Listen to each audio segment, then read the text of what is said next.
Hey everybody, and welcome back to this week's edition of Tales from the Tavern. My name is Mike, and I am excited to be back and see everybody.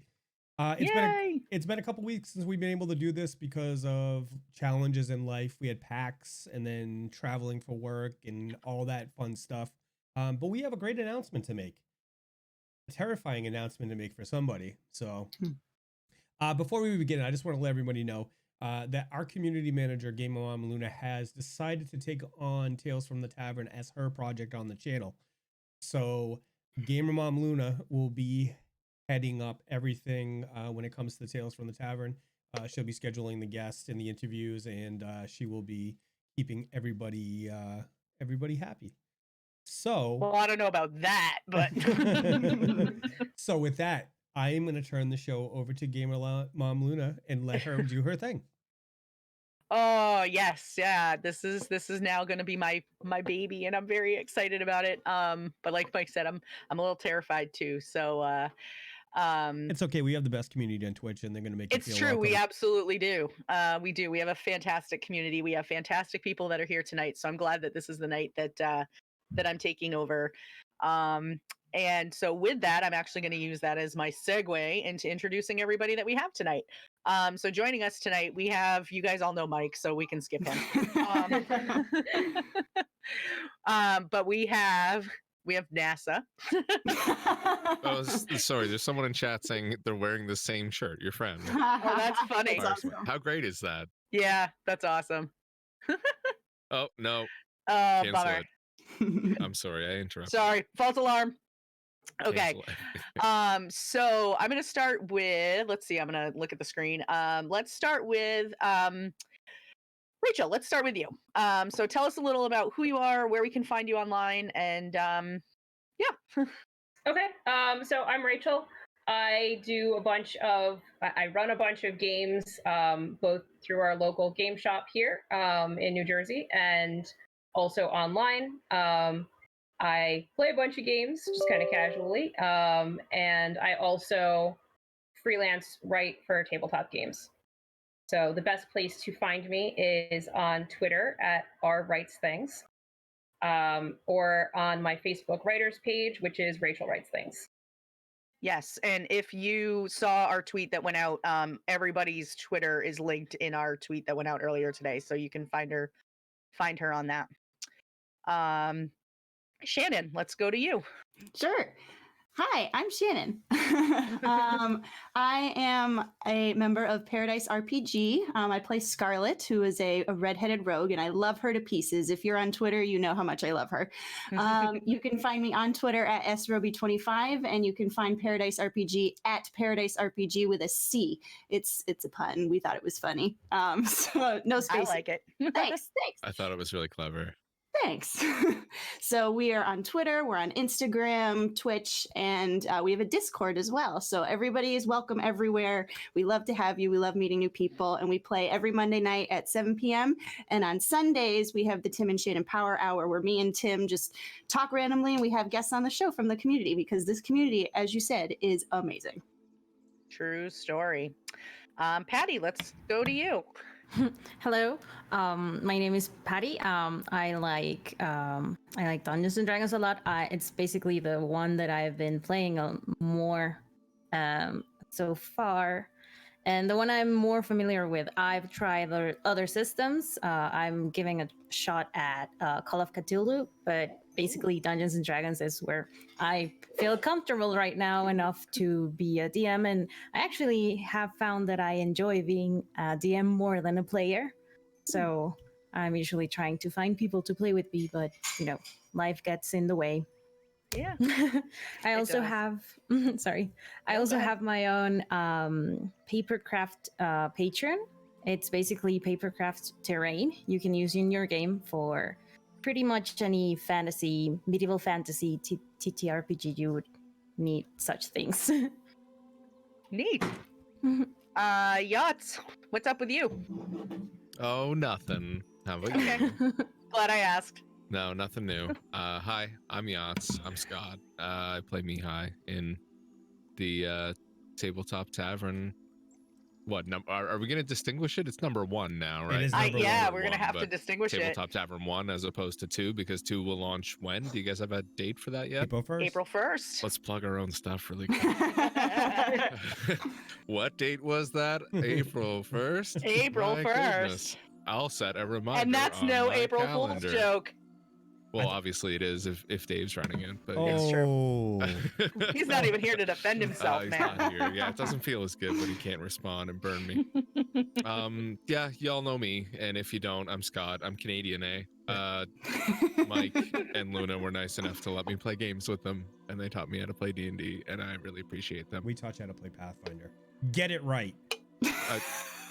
Which means if you can play Pathfinder, you can play D&D 3.5. Okay, I'll take it. Yeah. And Mike, what's going on with you? I don't know. I was told to be here, show up and look pretty. I got 2 of those. So the look pretty and the showing up? Something like that. Uh, Everybody, my name is Mike. This is the How I Nerd channel. I started this about 1.5 years ago as a variety streamer. In the meantime, I decided to take it in a different direction, and we produce TTRPG. Oh, I gotta bump that up. There we go. Oh, there you go. Thank you for bringing that up, Firesmith. So I decided to turn this into a TTRPG channel about 1.5 years ago, and since then we have started the Tabletop Tavern 1. Tabletop Tavern 2 will launch on April 1st, and we have Neural Nexus 0, which is a Savage Worlds cyberpunk adventure that premiered this past Monday to great success. We also have this show, Tales from the Tavern, and like I said, Luna is taking this over as her project, and I am really excited for it because what I've seen her do such good things with this community, and I have every confidence in her that this will be executed just as well. So Better, Luna, obviously. Let's be honest. let's be honest. Better, yeah. I'm really excited for everybody to be here. One of the biggest things that I have found when it comes into this space is that everybody has been rad. I've had to ban one person from chat in the whole time we've been doing TTRPG client. And content. That's been over 1 year now. It's been over 1 year. So everybody out there, if you're new to the channel tonight, thank you so much for coming and hanging out with us. And I'm going to hand it back to Luna, and she is going to get us going talking nerd. Yeah. Thank you guys again for being here. We're super excited to have you. So the first thing, Patty, you kind of started talking about your experience with TTRPGs. You mentioned that you're most familiar with D&D. So I just want to open up the floor and find out what everybody's favorite gaming system is for TTRPGs, because there's a lot of them out there. And my experience is very limited. I've been playing for 12 years, but the majority of that has been a variation of D&D. It's either been 3.5, D&D Next when it was still D&D Next, and then 5th edition. And then now I'm learning Pathfinder and Savage Worlds. But what about you guys? Feel free to just jump in. But I have only played 5th edition. So I have not, I've watched Call of Cthulhu, but I don't think that counts. But yeah, I started about 2 years ago, maybe more like 1 3/4 years ago. But it's only been 5th edition. So I first started with AD&D years ago because I was a poor teenager and that was what we could get, like, discount that nobody wanted anymore. So I played AD&D and then 3.5 and then 5th edition. I've also played the Fantasy Flight Star Wars games. Really enjoyed those. I'm trying to think what else I can throw in there. One of my favorite games is The One Ring from Cubicle 7, which unfortunately lost licensing at the beginning of the year, so we're not getting any more of that ever, from what I can tell. So kind of sad about that, but that's a really elegant system. And yeah, I've played a bunch of other stuff. I've written for a couple other games, so all of that is a lot of fun. Yeah. I just want to interject real quick. You had mentioned that AD&D, the stuff is, nobody wanted. I recently went into a game store with Decider 12, and on the used shelf, there was about 25 different modules, core rulebooks, and everything from AD&D, the original AD&D, still there. Yep. Just so wanted like when we were teenagers, we had like, you know, $0, and it was just like, sure, I guess we'll play that one. Exactly. Wasn't there a funny story that went with that game shop, Mike? I'll tell it once you let everybody chime in about what their what their experiences in the system is, and I'll share that story for you. All right, Yachts. What about you? What's your favorite game system? As you know, I'm a huge fan of Pathfinder because that's the only one that we play. But that being said, let me change up the answer a little bit. Because although I've been super enjoying Pathfinder, I'm really excited to dig into Kids on Bikes. I've never played that one. I bought the rule set. I've been thinking about writing a campaign for it, but I don't know, I'm nervous about my skills in writing. Luckily, I have a sister who's pretty awesome at writing, so maybe I can force her to hook me up. And like, well, it sounds like too you've got a new connection here in Rachel, because she does some writing too. So yes, yeah, Rachel, maybe we should connect, and you can tell me if what I'm doing is dumb and I shouldn't do it live. So you should absolutely do it, even if you think it's dumb, because the only way that you're going to end up at a point where it's not dumb is by doing the dumb stuff at some point. That's nice. So, thank you. That so sounds do like the good thing. advice. I should just be confident and just let it happen. Someone saying Kids on Bikes, love that system. I was watching another stream where they were using Kids on Bikes, and it was amazing. And I got so hooked into the campaign. As I was listening, I was like, geez, I don't know, 50 or 60 episodes in. The episodes are, 3-4 hours long. Like, because I would just put in my headphones and work all day, because I'm self-employed, so I own my own business. You can mention that so one because because listen to my own. You can mention which one it is. Sorry. So, no, you mentioned it. Because you brought it to my attention, or did I bring it to your attention? I thought you brought it to mine, but I don't really recall anymore. Okay. Years ago now. So it's Kolok 1991 from Hyper RPG, and it is such good content. It's such a good production. It's so amazing, and but yeah, we definitely we enjoy that one. Huge fans of them here, for sure. Or at least for me, anyway. I won't speak for the rest of the crew, but man, I love them. So after listening to so much of it, and then I noticed Kids on, like, I just Googled it one night, laying in bed, as you do at like 2:30 in the morning. You're like, you can't sleep. What am I gonna do? And I'm like, I'm gonna start writing this campaign I'm thinking about. And I'm like, I'm gonna see if I can find Kids on Bikes. And I Google it, and it was on sale, like half off. So I'm like, yeah, sold now. Just gonna pull the trigger and get it, and stop, procrastinating on it. So I'm really excited to get into it. But yeah, that's a really long answer. It's all right. We'll let it slide this time. Thank you. So one of the things that we got to chatting about. Did we miss somebody? Did we? I think we did. Well, did. Patty talked earlier about hers. Oh, that's true. All right. Yeah. Actually, I'm going to backtrack. Why don't you tell us about the gaming store story before we move on to the next thing?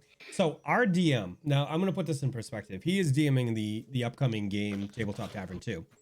So we're in this store. I had to travel for work, and I was hanging out with him after work, and we went to this gaming store, and I see these said books on the thing, and I started looking through them, and they had a couple of the original D&D printed with like no cover. It was still bound, but there was like no cover modules from D&D written directly by Gary Gygax.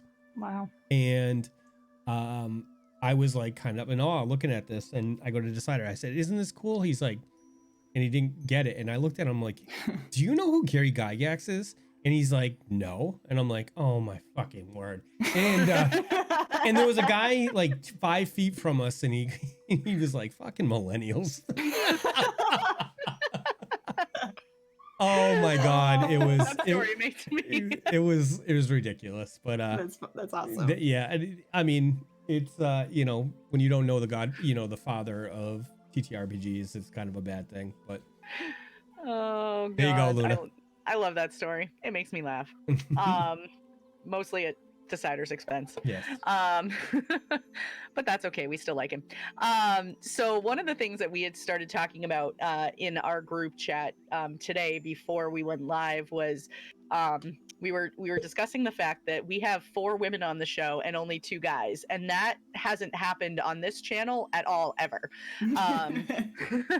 And so you know, as we got to talking and you guys were saying stuff, just you know, we were all kind of sharing about how we've all had really pretty positive experiences in gaming, but you know, I'm curious to you know, what's it been like for those of you that are in campaigns that stream?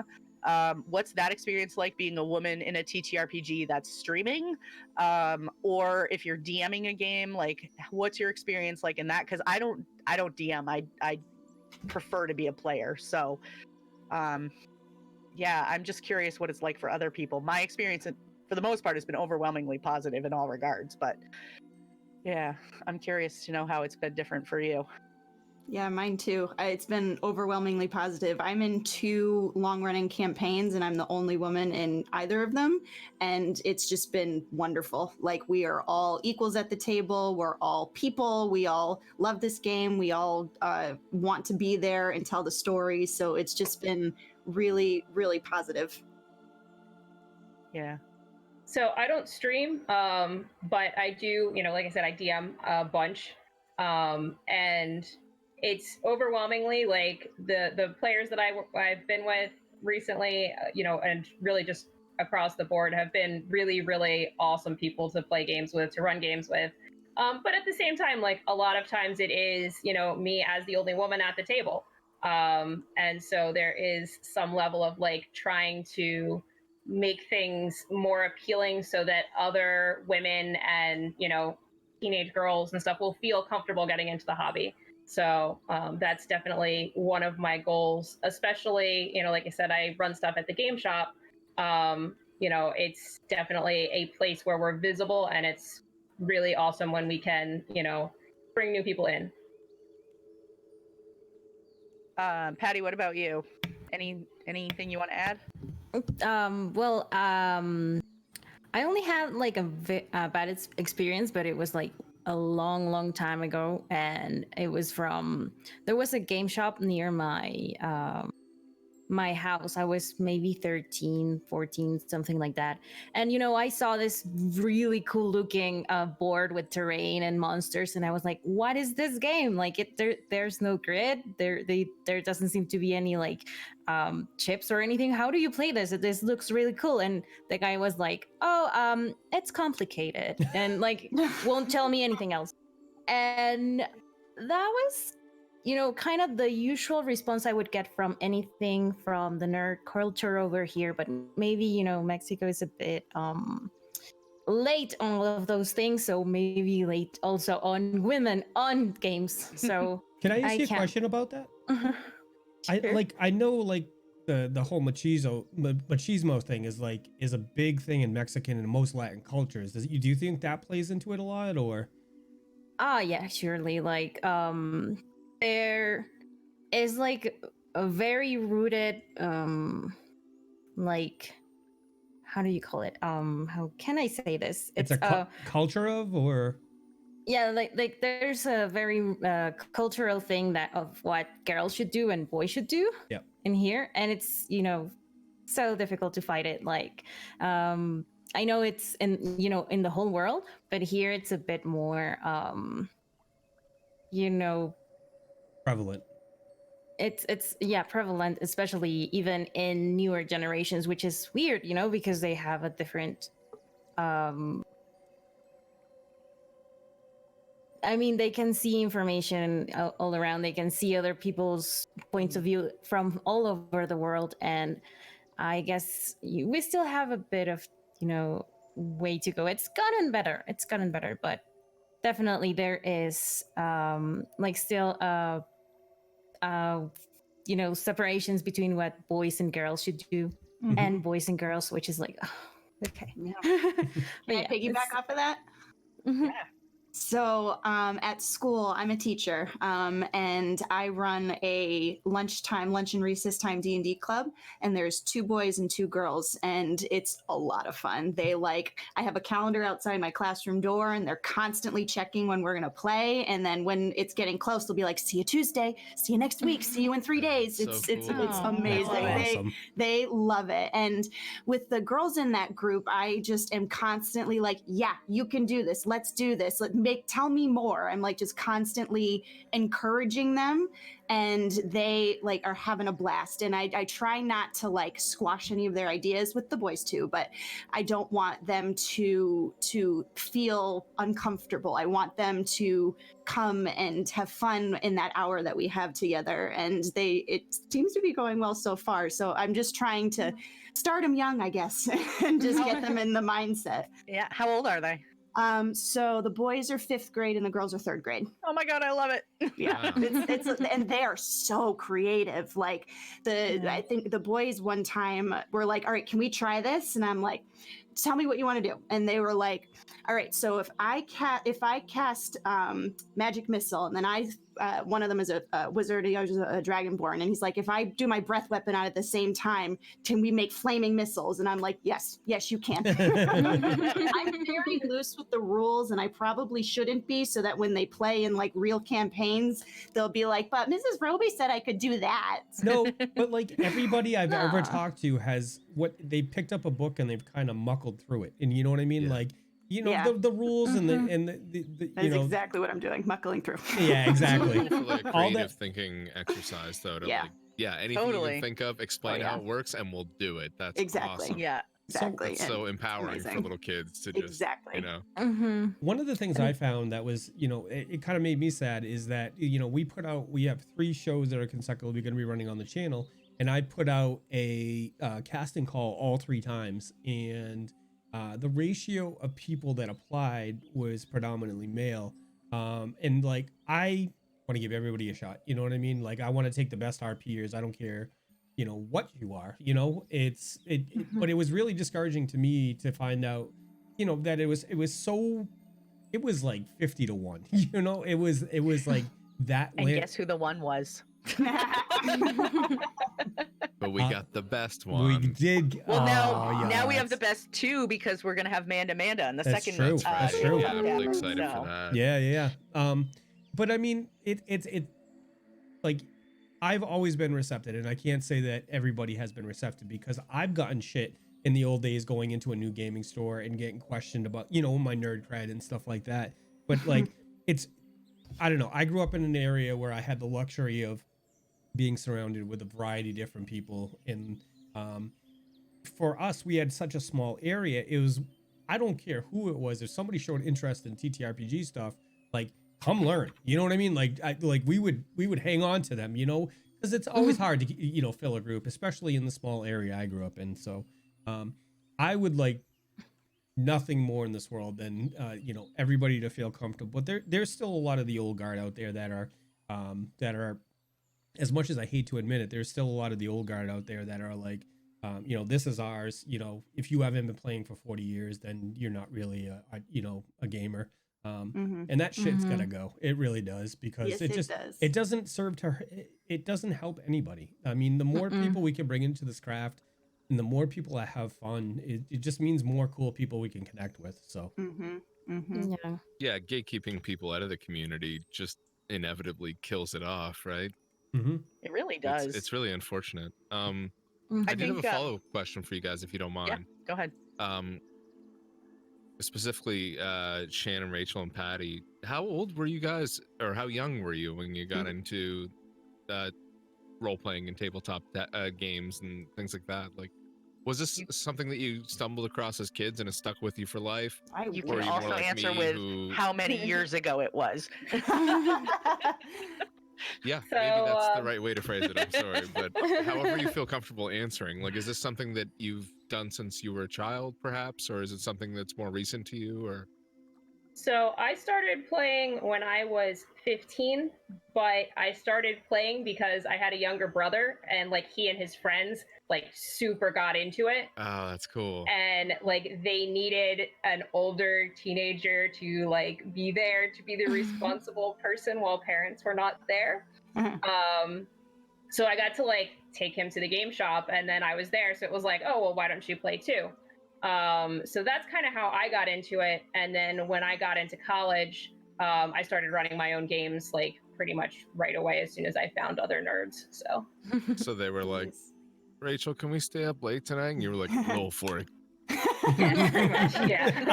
10 or better on a D20 and I let you stay up. Let's go. That's how I'm gonna parent from now on. I'm just gonna carry my D20 I love it. I everywhere. really like that That's a idea. great. Yeah. I'm gonna tuck that away. Let's ask And die let's by the ask the dice. dice, right? Yeah. Shannon, Yeah. Shannon, when you mentioned you were a teacher and now this, it just Mhm. made me think of it. My ex-husband is also a teacher, and he legit kept a D20 like this big on his desk, and he would have students use it to settle Like disputes. this big. Yep, Oh like my that. God. And he Yeah. would use it. He, you know, if one kid would be like, "This kid won't let me use the blah blah blah," he'd be like, "Roll for it," you know. And That is brilliant. yeah, Oh my they do God, a I'm roll off, totally and doing whoever that. whoever rolled higher, it's what the dice decide. So That is That's a critical brilliant. fail. Detention for you. That's I teach kindergarten, so that is perfect. They There know you go. numbers. Numbers make sense to them. there you That's go. actually into probability Thank you as for that well, pro right? tip. Yeah. Yep. Oh, I love that. That's funny. So kind of building off of that, I only got into this 2 years ago. I've always been a performer. I've done dance ever since I was young. I've tapped for 20 years or so. And so I like the stage. I love performing, but I didn't get into role-playing games. I didn't even know they existed until about 2 years ago when my DM, Sean, hi, Sean, if you're watching, he wanted to get a game going with our some of our friends from high school and my husband, and so we'd all known each other since high school, so we got that game going. And then we were just like, it was like 2:30 in the morning after one of the sessions, and everybody else had gone to sleep, and Sean and I were up, and we're like, you know what, let's start a stream. And then we did. And then so now I do this, and it's so much fun. And I cannot believe that I wasn't doing this when I was younger. I think Sean and I were talking about this before. He was like, I don't know why we weren't playing this in high school, because we were the perfect candidates to do it. But here we are now. We're making up for lost time. Yeah. That's fantastic. That's similar to me. I just got started into this, but Yeah. I remember like in junior high, I had a couple of buddies who would disappear to the library during lunch, Mm-hmm. and I'd be walking by. They'd be like, Scott, come here, come here. They'd have like all these maps like laid out over the, you know, those giant old library tables, like you know, 12 Yeah. feet long and Mhm. 4 feet wide. They have maps all over it, stacks of paper, and I'm like, what are you guys doing? Like, it's D&D, come on. But I never took them up on it, because I was always like, that looks pretty complicated. I'm just gonna leave you to it. Enjoy it. And I had no idea what I was missing out on. And Yep. if I could go back in time, I would have been like, heck I yeah, would tell pull out a younger chair, self, let's go. Like, go sit down at that table. Yeah, 100%. I actually have it's- Oh, sorry, ahead. Scott. My bad. Nope, quite all right. I have a wholesome story about TTRPGs and kind of how I got going. And I've told it before, but it kind of fits with the thing. So when I was in when I first started school, I'm dyslexic, and I am 42 years old. So the school systems back then, in the school system I was in, just didn't care. A lot of them people didn't care. They didn't have the resources to care. So I got Mhm. passed all the way to 4th grade without being able to read. Oh, that Yeah. hurts my teacher heart. That hurts it so bad. So in 4th grade, I had a teacher that asked me to stand up and read for the class, and I refused. I got in trouble, and he pulled me aside. No. He pulled me aside, and he tried to read to him. I couldn't read to him. So he figured it out. You know what I mean? He's like, okay, well, you know, we're gonna catch you up. But one of the biggest way he did that was they started, even way back then, he had an after school D&D sign up. It was like me and Awesome. 4 other kids, and that taught me, you know, because I had a problem with math as well, because you know, transposing numbers and stuff. Oh yeah. But that taught me to read. So D&D literally taught me to read, Oh, because that's amazing. so I'd have to read through the rules. Oh, I But love that. he taught me a very simple way of reading, just to, you know, using a piece of paper line by line. And then Mhm, after that, mhm. I fell in love with reading, and my grandparents fostered that. So Oh, So I love that story. So I love oh, the that warms my heart. And it's good for going back to my kids who I DM for. That it works on social skills too, because they Yes. are some of the most awkward people. Yeah. That but when they're in the room, they let it all out. They come out of their shells and they're getting up on the floor and they're like acting out the things that they're doing, but like they would never do that outside of that space. So I Right. love that it's a safe space for them to like explore their personalities. Yeah. Oh, it's such an opportunity to shine for those eccentric individuals who we may otherwise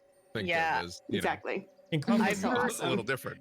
I've heard of and talked to a lot of people who do like therapy in schools and things like that, and you find it's being used as a tool for students who struggle with anxiety or autism or dyslexia or you know, all kinds of things like that. It's being used as a tool to help those students gain the skills that they need in order to be successful. And it's so amazing that it's like, you know, something that to me started as just a game, you know, was like, oh my gosh, this really is so, like, I can totally see how that would help, you know, with anxiety or, you know, one story that I had heard one time in a presentation was you know, it was a situation where they actually used a scenario where this one kid who was bullying another kid actually used a D&D RP scene to work it out. Cool. And it was conflict resolution, really cool. and it was super successful. And I guess now the kids like play in a regular group together all the time. Amazing. That's awesome. Yeah, it's I really love neat. that. Yeah. And because it's a safe space to do it. It's not you, it's your character. Right. Even though it kind of is you, but they think it's not. Yeah. Right. And like the other thing that I see a lot is like it's great for like young adults who are still working on like how to have that like teamwork interaction with each other, to just really be able to like have a situation where they understand that everybody has their own strengths and weaknesses and that they need to, you know, kind of compensate for each other in game, and then kind of like seeing them start to apply that to how they interact with each other out of game is really cool. Yeah. I'd never considered that, but that's actually amazing. Yeah. Like deciding how you can best bring your skills to the party to balance out the group, right? Yeah. Yeah, because like, you know, one person compensate for someone else's weaknesses by focusing on your strengths, or, you know. It's kind of just like a mindset thing where like they can start out and in game, like obviously we're not going to send our like big fighter to go do the stealth thing because you know, we have somebody who's really good at that, but then when we get into combat, you know, we don't necessarily want our rogue to be the first guy running in to fight the big bad, unless you do, but yeah. So but it, you know, kind of builds that idea that everybody has something to contribute and that like everybody can have their cool moments and still support each other. Yeah, teaches that cooperation, and then it'll just start translating into real life without them even noticing. Exactly. Yeah, I love it. I know, I do too. I'm always like, oh, that's so cool. When I hear stuff like that, I get super excited because I'm a social worker. Warm, fuzzy feelings. Okay. Yeah. So I'm a social worker. So like I dabble a little in the education realm. I dabble a little in the you know, like the therapy, social work realm. And so anytime I hear stuff like that, I'm just like, oh, that makes my little nerdy heart so happy. Mine too. Well, in my case, I was the anxious kid. Oh yeah. I was very shy. I was very it was hard for me to make my voice be heard. Like I had trouble with talking out loud, and people were like, oh, I can hear you, can you speak up? And I was like, no, I'm not gonna do that. And well, that and other stuff have helped me. Like D&D has helped me a lot with you know, trying to express myself, to show ideas, also to see how other people can catch ideas and kind of make a whole environment so other people can experience the things I want them to experience. So it has helped me a lot with you know, trying to communicate myself and storytelling. So everything is like it has helped me a lot in life. Yeah, I totally hear that. I just like a couple of years ago, well, I guess it's like 5 or 6 years ago now, but I was definitely an anxious child as well, but I didn't know it was anxiety till I was an adult and finally got the official diagnosis. And I was like, oh, this is normal. A lot of people have this. It's not normal to feel like this. And so I, figured it out. Can I say developed something? Yeah, go for it. Like, I never knew it was, weird to be like scared to approach other people to talk to them. I didn't know that was, something that wasn't normal. Well, common. Yep. I hate talking on the phone, and every person Yeah. I've talked to is like, oh yeah, I hate it too. And I was like, really? I'm not the only weirdo that feels like that. And it's just it's so comforting to be around people who feel the same way that I do. And I talked about this on Twitter a while ago, but being a part of the D&D community has done so much for my self-esteem. Like, I have never felt this good about myself. I've never been so confident, and it's all because of this game, and it's all because of meeting awesome people like you guys, and we lift each other up, and that's what I love about this community and this game. Absolutely. Yeah, same. Like, there have definitely been some times when I've been super down about real life, and the fact that I could create a cool session and then take it to people and people could have fun with it kind of gave me that sense of I'm doing something positive for other people, and I'm contributing something that other people enjoy, and it's really positive feelings that have helped me through some honestly really rough times. Yeah, and being able to, and it's kind of rewarding, right? It's kind of seriously rewarding because most DMs, you have this picture of a campaign in your head, and you this world that you have, and you want to present it to them, and when people enjoy that, it's a very rewarding thing because you're like, oh, it's not just me that likes this, you know what I mean? One of our campaigns, the one we just started, I've had that story in my head for 8 years, and I'm like, wow, I'm gonna do this, and it's ambitious, but I'm gonna do it, and it's people seem to like it so far, so fingers crossed that they continue to do so. Wait till they see the next episode, right? Right. We kill everybody. But Game's over. Mike's favorite phrase is, and that's where we're going to end tonight's session. John's too. Every time. They hate me because I try to leave it at cliffhanger every single week, and they every time. It's uncanny how good you are at that. Or how lucky you are that things climb up so well. It's amazing. I think we just all start setting them up for it. Yeah. You should be like, no, we just want to sit in the tavern. Okay. All right. Give me a challenge. So, true story. I had this thought the other day. I was like, you know what we should do on Sunday? We should literally each of us just sit at our own table in the tavern and be like, we're practicing social distancing. That's the whole episode is 3 hours of us just sitting in the tavern yelling to each other. Luna, I think we have a question from the audience. We do. We have several actually. Oh, good. Yeah, there was so somebody actually asked about getting involved in our campaigns. So Firesmith, you were the one who had mentioned that you might be interested in that. Usually what we'll do is we'll put out a casting call. Something will go out in our Discord. It'll also go up on Twitter and Facebook and pretty much everywhere. Right now, we're not currently casting for a show that's in progress, but we're ultimately going to be looking to do some additional shows. We just are trying to get the one that's in the works up and running. So I would say watch for it in the next 6 months. But the best way to get involved right now is to get in Discord, meet the people, talk to people, become part of our community. And, there's the community NPCs and stuff like that to get involved in. That would, if show up for the shows, earn points, and then, give me benefits so I can kill the players. That's the best way to get involved. Get out of here. Oh, because all those, just so you guys know, all those benefits that they can buy the players, they can buy it from me as well. So yes, they can buy it for him too. So and all of the subscribers to our channel get a free +1 that they can give to anybody in the show. Oh, cool.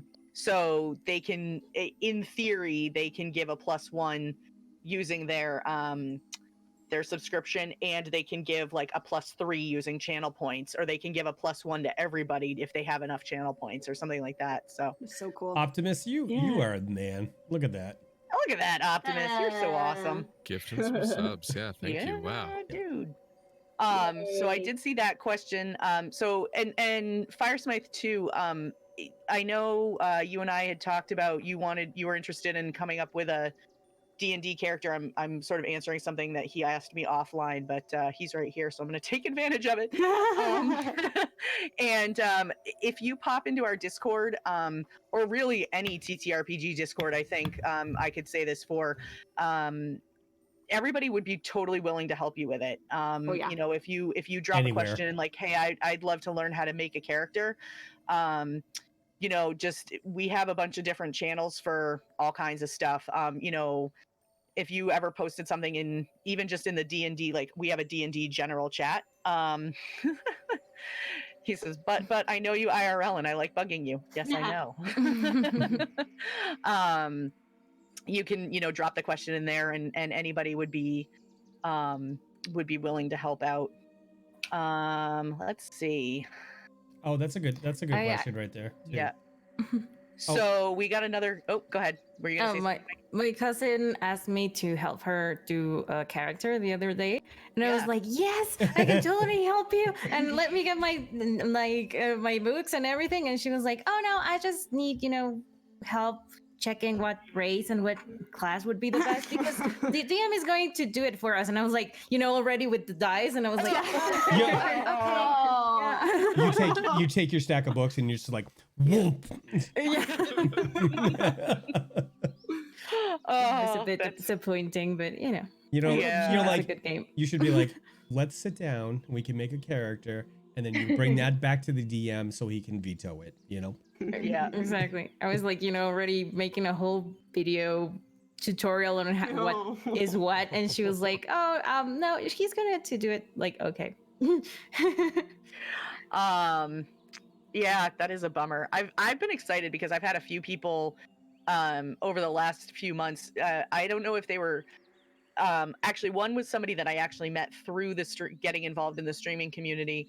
And then a couple were just people who were like, "Oh, I didn't ever realize that you played," who have come to me and said like, "Hey, can you help me, make a character? Hey, can you read my backstory and tell me if that makes sense?" And so that's always kind of fun.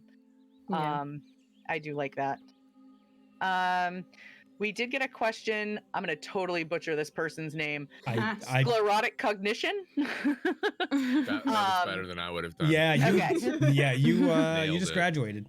Show's yours. I was totally practicing it in my head while I was talking. Yeah, so you got it. They said you got it. There you go. Yeah. Firesmith, don't ask Luna to read things. Yes, I'm sitting on a story he sent me 3 days ago. So he said, you all mentioned that you mostly play with guys. What's the gender demographic of characters that you guys see? Do people play different genders in your games, and has that changed over the years? That's really interesting. That's a great question. Yeah. That as well. Yeah. Can I take this one? Absolutely. Yeah, go for it. All right. So it really depends on the atmosphere of the table. So I have groups where most of my players are guys and they pretty much just exclusively play guys. And that's kind of like based on how comfortable they are with other players at the table. I also have, a couple groups where everybody's super comfortable with each other, where despite the fact that all of my players are guys, the party demographic is about half and half. About half of them are playing female characters. So it really, I think, depends on, they need to feel comfortable that they're not going to get shit from other guys for playing a female character. Yep. It's really cool to see people like jump in and embrace, trying out something new. So for the Neural Nexus Zero, I had asked people to play classes that reflected their gender for a practical reason. The art we used for the show for the character it's based on their actual picture. So I didn't think there would be a good translation if people played opposite genders. In fantasy games, in the Tabletop Tavern, it's a 1-to-1. Everybody plays their sex. It's going to be the same thing in Tabletop Tavern too, but if somebody wanted to play, a mixed gender from them, I would have absolutely no problem with that. I mean, I think it's I think a role player is a role player is a role player. A good role player is going to play whatever they want well, you know what I mean? And then like Yachts, I think he can muckle through it, so. Thanks. Yeah, I think for me, in my experience, it's always been the gender that the player is the gender of the character that they play. I can't recall a time that that's ever not been the case.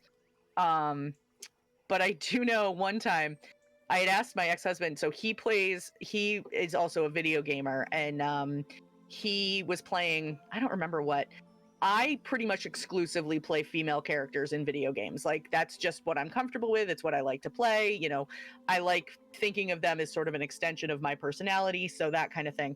But I asked him one time because he was playing a slew of different RPGs, and every single one of them he had a female character. And I said, why? You know, I said, what's the reason for that? And he goes, well, if I'm going to stare at somebody's ass for an extended period of time, I want it to be a nice looking one. And I was like, oh dear. Well, can't say I didn't ask. There's logic, at least. Yeah, you know, I mean, there was a reason for it. There's so. a reason, yeah. Yeah. I've heard that argument before. Yeah. That is funny. Yeah. So I was like, well, by that logic, I should be making men's butts, but I don't. So When I play a game through, I typically, like a video game, if we can go to that for a second, for, you know, nerd culture in general. Yeah. I'll typically play a male character first because, like you say, it's almost an extension of yourself, right? It's like I want me to be in the game, and I want all my decisions to be based on how I would act, and you know, that's usually how I do it. But then if it's a really great game, I do a second playthrough, as we do, because you know you love your favorite games. I'll just make a female character because I'm like, I wonder how this changes the dialogue or the decisions or the impact, or like I wonder how it changes the tone of things, or it's just curious to get more content. I find it's in a way to extract more content from get more replayability one of your favorite from forms of media. Yeah, right? Yeah, definitely. Yep. Yeah.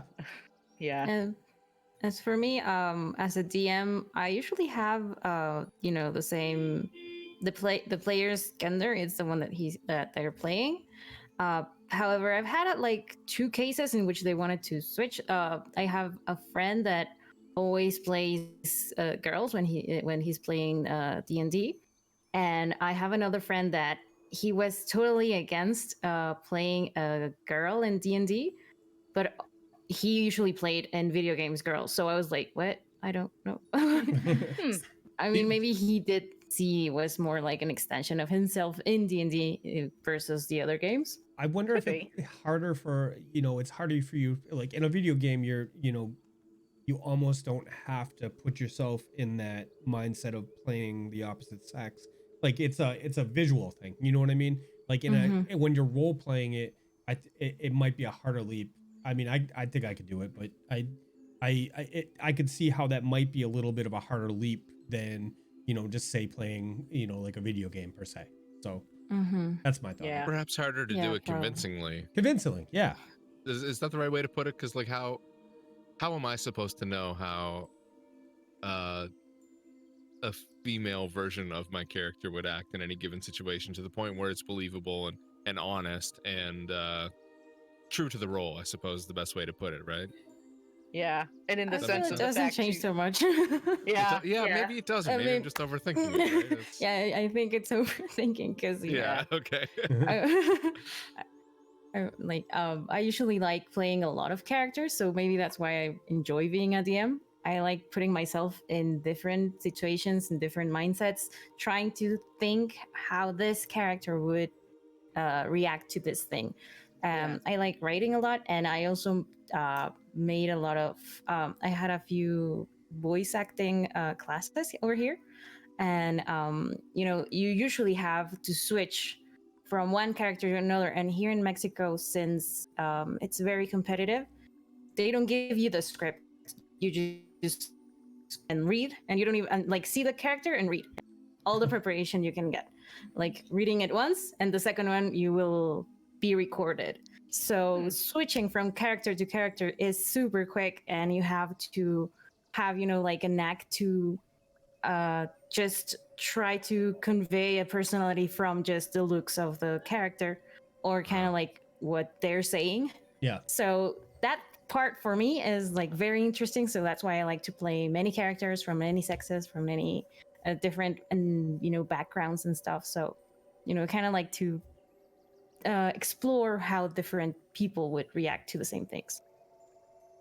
When I do, when I portray a female as when I'm DMing, I got to be honest, I'm not good at voices, so I play to more characteristics, like personality characteristics that identify that character is being played at that moment. That for me, I don't feel comfortable doing other voices. So what I have found works for me is like, when you become that character or you're portraying that character, focus on the characteristics, maybe the not even necessarily the accent, but like vocal patterns and the attitude. In the attitude, yeah, exactly. And there's a lot of people out there that are really, really good at doing the voices. I just know I can't, so I play to my strengths. So I'd be interested to hear from the DMs, people of GM on the show. Are you a voice, or are you more like I do, like you play to the characteristics? Especially I'm gonna continue here. I'm sorry. I don't know if I want to continue here a bit, because from what I've learned from voice acting, they didn't teach us any accents. For voice acting, like over here maybe it's a bit weirder to have accents in Spanish, because I voice act in Spanish. But basically, they taught us that different people will have different ways of saying things. So, as I said, the attitude, right? Right. So, it wouldn't be the same for the very outgoing and bubbly girl to come on and, hey, how are you? Versus a very strict and centered general girl that you would approach her and she'd be like, what do you want? What is wrong? And just with that, you have a different voice, just with the attitude. Yeah. You don't really have to, make it higher or make it lower. And you just have to, play the attitude. And with that, you will have a different voice. So I do like making voices, as you can see. I do a lot of voice acting. And I really enjoy when I can make funny voices. I am terrible at accents. Like the only accent I can do is like a very bad English one. And in Spanish, I can do a Spanish one, which is like the Spanish version of the English accent. And it's very complicated for me to do, voice acting in English, but still I, put a whole Twilight Princess, Twilight Sparkle voice for my players in the My Little Pony campaign I made. And I was like super high pitched, and I was like telling them to please go and do this because we need to get this for Equestria. And they were like, please stop making the voice. That's funny. That's what I say to that show every time my daughter watches it. Something that my DM Sean and I talk about a lot is physical acting, because the only accent that I can really do and maintain is an English accent. I tried a French one the other day, and that wasn't too bad. So building up that repertoire slowly, but with the whole with the physical acting, it's like if you want to portray somebody who's very like orderly and very kind of well spoken, you might like sit up a little straighter, and you won't your words will be a little more I don't know the word I'm looking for here, but it's just going to sound clearer. Or if you're playing someone who's like, you're a roughhouser at a bar, you're going to like hunch over and you're just going to kind of like get into the character that way. And as someone who likes to perform, that was really helpful advice for me. And I really like when I do Scarlet, I really like to like raise an eyebrow or like side eye or things like that, because that's, that's her personality. So you're using posture and physical gestures to immerse yourself into a role. Exactly. That's really cool, especially for something that, where you're just sitting around a table, you're not on stage, you're not doing a performance. Yeah, I'd never considered that. I'd love accents myself. I'm all about silly accents. So I can't wait for the day where I can eventually DM a campaign and have a valid use for all my silly accents. I have one accent. one accent. Yeah. Is that the squee voice It is. accent? It is the squee voice. Oh, but it's the best. So now you have to bring it out for everybody who hasn't heard it. Well, Yeah, I need to I hear. haven't heard it. Yeah. Okay. Squeeze a little goblin in our campaign. He's Yeah, so he's an NPC that was created by one of our community members, and the Cool. community fell in love with him. Yep.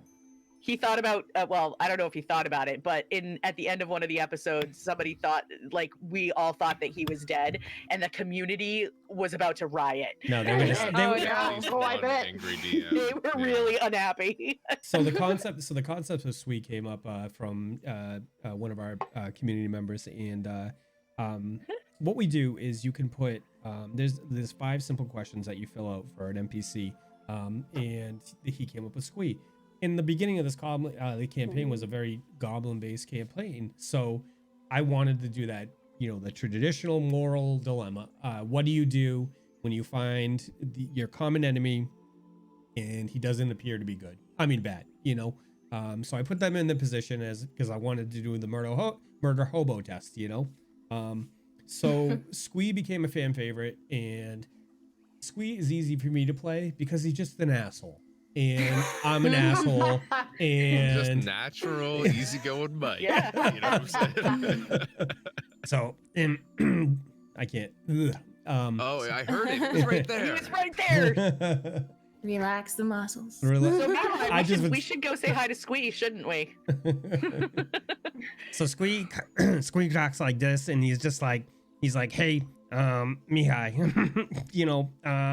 why are you so dumb? Every time I see you got a different hat on. That's kind of stupid, That's me. And it's just kind of He hates me.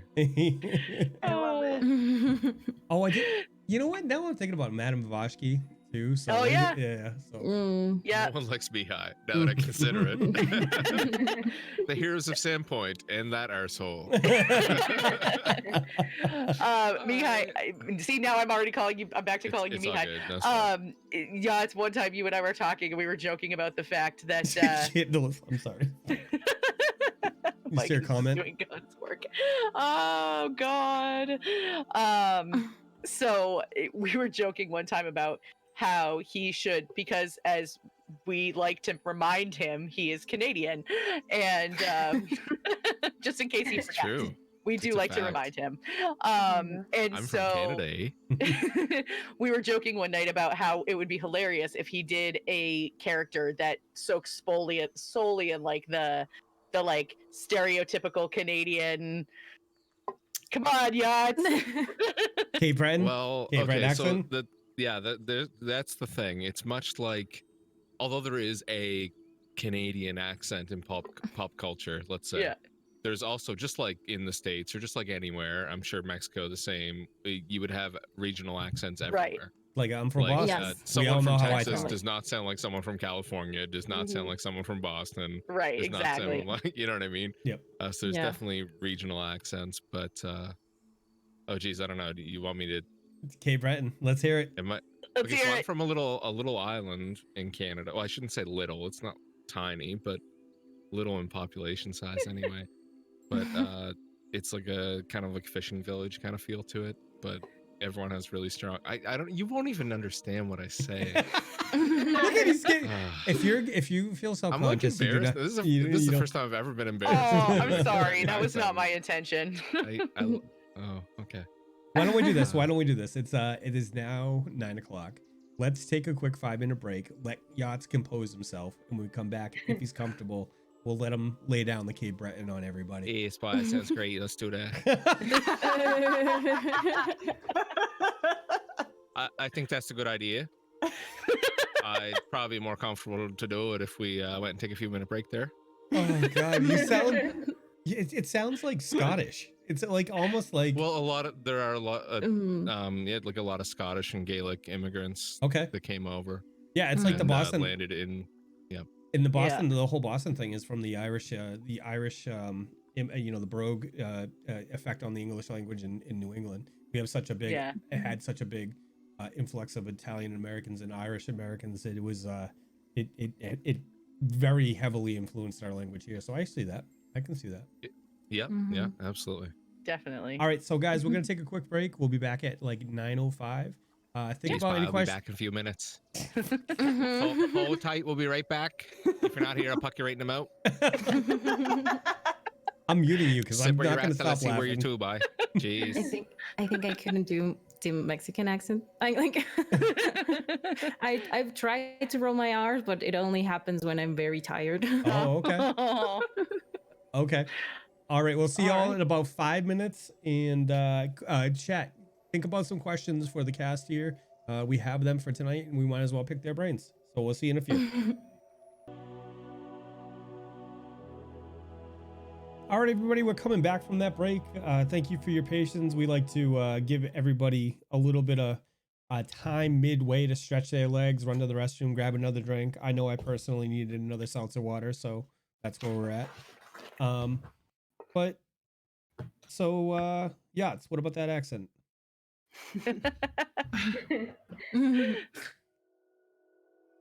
I don't know. Okay. All right, let's move on. We caught it before the break. All right. Jeez, Pod. Already.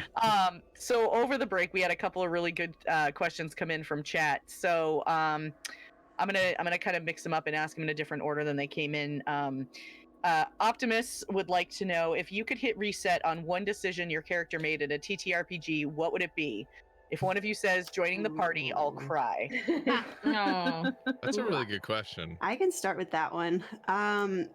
Pretty early on in our stream campaign on Paradise, Scarlet killed a guard in cold blood and just did it.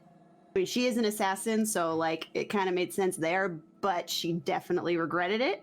So I would like to reset that and maybe make a different choice. Fair. Anybody else? So I don't actually end up on the player side of the table all that often, but in one of our recent campaigns that I did get to play in, we were having my character was a sorceress, and we had this conflicted relationship with another character who was kind of like a police officer type character who was supposed to be arresting us. And so we had a lot of fun role playing this like huge conflict that ended up actually kind of turning into like a weird romance. And then like completely just, went sideways. So I think that if I were able to go back and do that again, I would have definitely, like, we had a lot of fun role playing that conflicted relationship, and I would have tried to keep that dynamic kind of going a little bit longer, because that was a lot of fun. Excellent. Anybody else? I can't. Well, I'm trying to think if I have any characters currently that I'm like, nope, but I can't think of anything specific. So I guess that's good. In the recent campaign I had, actually with Shannon, we were given a magical item, and I completely forgot about it. Oh no! I would have liked to, use it, but yeah. What did you pick? He gave me magic beans, like. Oh, that's right. Yeah. Sorry, I didn't use my broom until the very, very end. You used it, like, I was like, oh, right, I had a magic item. The last campaign I actually played in, I completely forgot to do it. So our DM was going to let us start with a heirloom, family heirloom, a magical item under, I think it was like 2,000 gold as a family heirloom. And I put it off for 4 weeks. And then he said, "You're SOL," because I delayed so long. So no, it was kind of like a whoa. So, but that was the last campaign I played in. As I don't really know if I have any as a DM, per se, because like everything, like I really feel like conflict is good in the game. So even if it's something that creates conflict, within reason, I think that's a positive thing. So from that aspect, I don't think I really do. I do have to say, in Has anybody ever played like a modern campaign or like a future campaign? I haven't, but I'd really like to someday. Hint, hint. Not a full campaign, but like I've played. I got to play Cyberpunk Red at Gen Con last year, which was a lot of fun. Oh, yeah, So it yeah. was just a one shot. Yep. And Shadowrun, I also got to play at the cons last year. So That's a I really am interested in that system just because I mean I love Cyberpunk. My point I was going with that though is in this world that I'm building for the players in for the Cyberpunk campaign, there's a lot of, you know, like there's a lot of real world what's the word? I can't brain right now. Consequences for their actions. So if they run down the street and they're fighting a bad guy and they're just shooting with automatic weapons in the middle of the street, firearms are illegal in this world unless you have a, you know, a permit for them. So I'm interested to see how they work through that kind of thing, in the bad decisions that they make. This is a really tough world. It's a really tough game. So I'm excited to see how they work through that stuff. So. Yeah, I'm excited for that. It was interesting.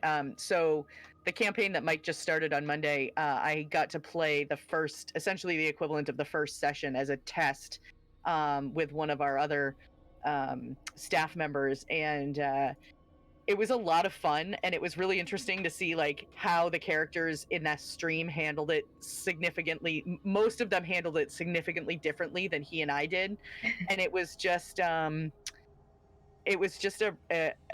it was neat because Mike, when we practiced it, he was like, "Oh my god, I didn't even think that this is like the way that Dave and I responded, Decider and I responded was he's like, I didn't even think that they would do something like that." So, you know, that was best laid plans, right? You as a DM, you think out a Yeah. scenario and you're like, okay, well they could do this, they could do this, they could do this, and you're like, yeah. they did this.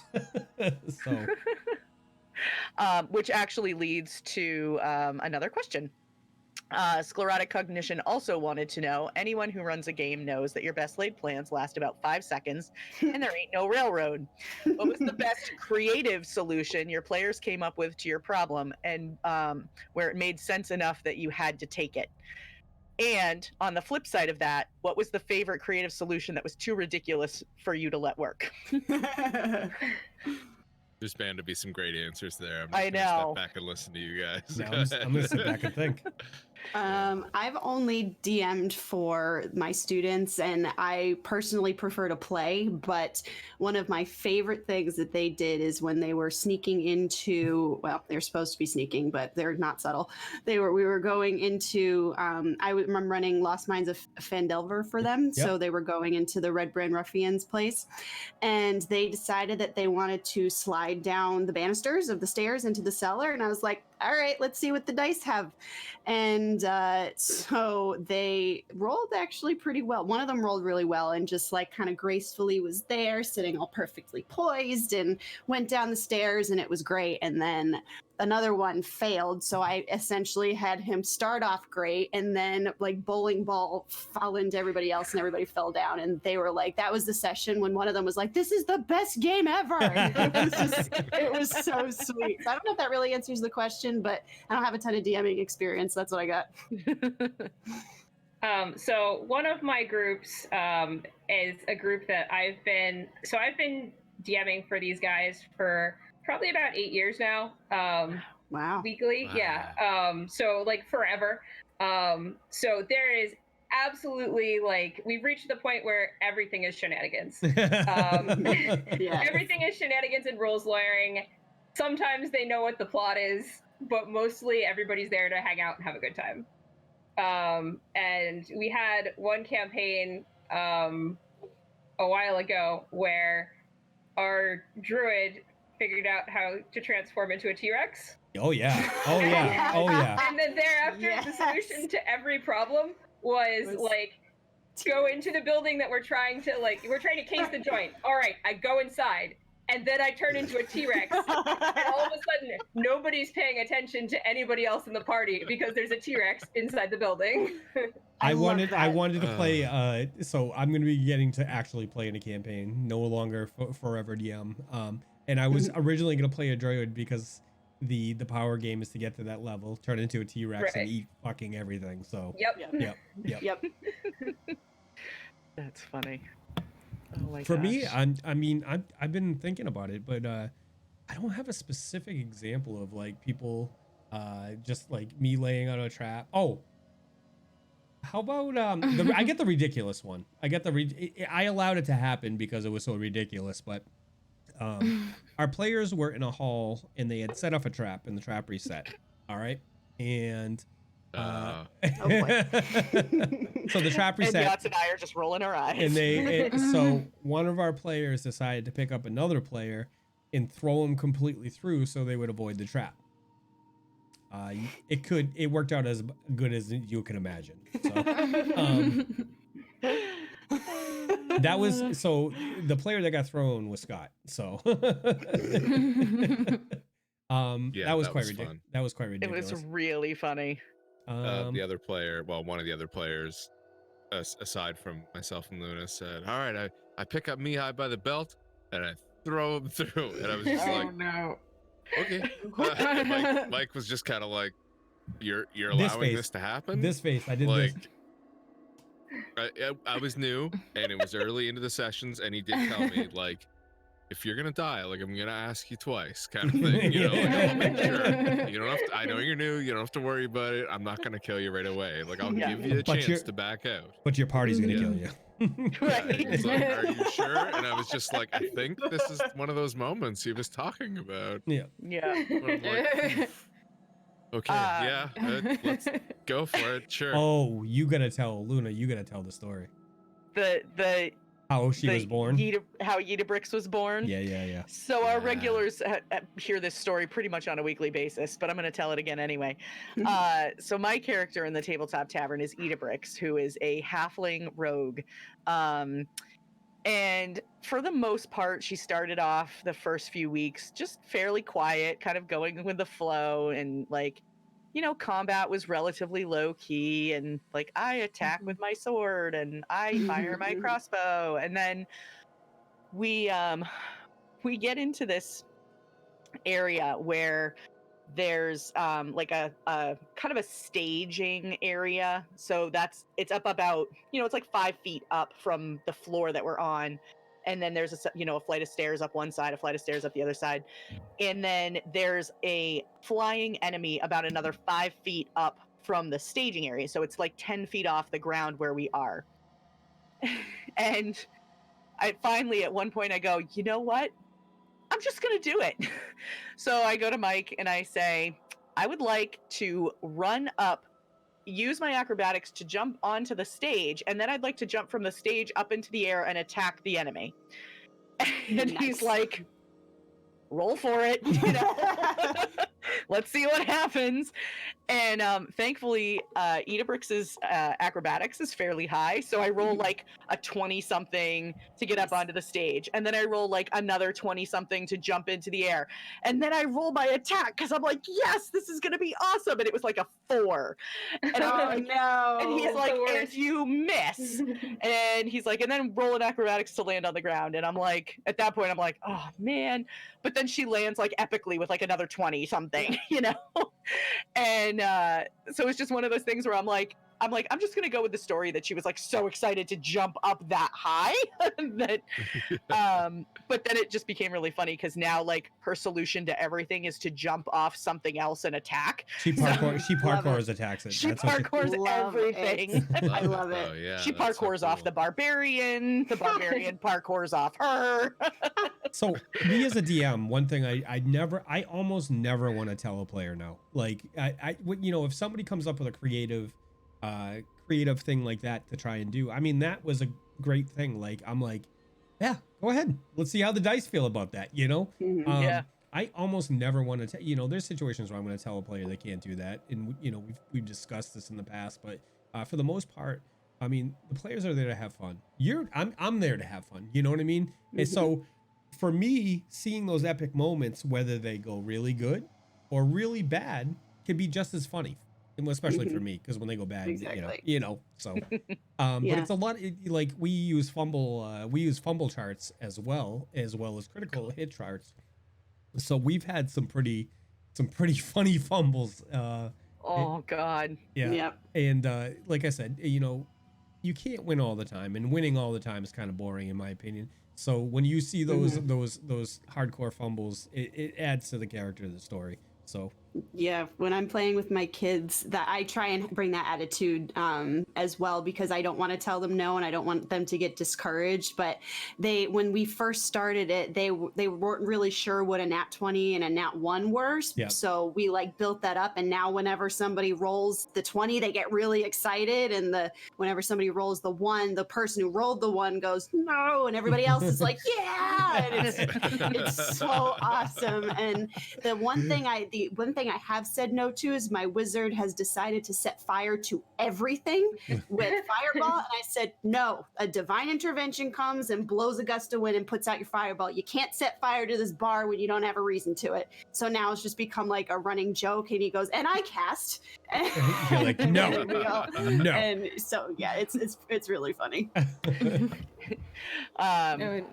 There's an improv group that's that I like to go see, because they're an improv group that does, it's not specifically D&D, it's sort of this homebrew system that they use, that they've sort of converted so that they can do it on stage very simply, but still something that both improv theater fans and TTRPG fans can enjoy together. Oh my gosh, and I totally forgot where I was going with that story, but there was something that you said that made me think of it, and now it's totally gone. Great story. The 20s? Oh well. Oh well. It That's happens. right, it'll come back to me. It happens. Well, the thing that happened to me was that my party had came up with this whole idea to pull a heist on the fancy hotel of the town, a small town that has like 3 rich people. They wanted to do a heist, and I was like, it's okay, fine, do whatever you want. Me that always wants to do, are the heroes that will do good deeds, and they're like, we want to rob the hotel, and I'm like, okay, yeah. At the hotel of the tiny town, all right, sure, let's do that. So I came up with a sort of map of a place that wasn't on the book, etc. The usual thing that they want to explore, the thing that is not in the books. Okay. They planned the whole thing like for 4 hours, and they would approach the owner, and from there they would have to jump through all these traps, because he would activate something that would activate a whole lot of traps. So instead of that, they pulled out like this huge crowbar and just smacked the guy in the neck. Oh my god. And and I was like, when? Yeah, like they also planned a whole, like, for a day, the whole heist. And there was this guy like, I have a crowbar, why I don't do this? And I like, roll for it. And he got a 25, and I was like, oh man. Okay, sure, he's down, and now you can like just leave. They were like kind of disappointed because they also wanted the fun part, but this guy just said like, I have a crowbar. Oh my gosh. That's precious. That's pretty fun.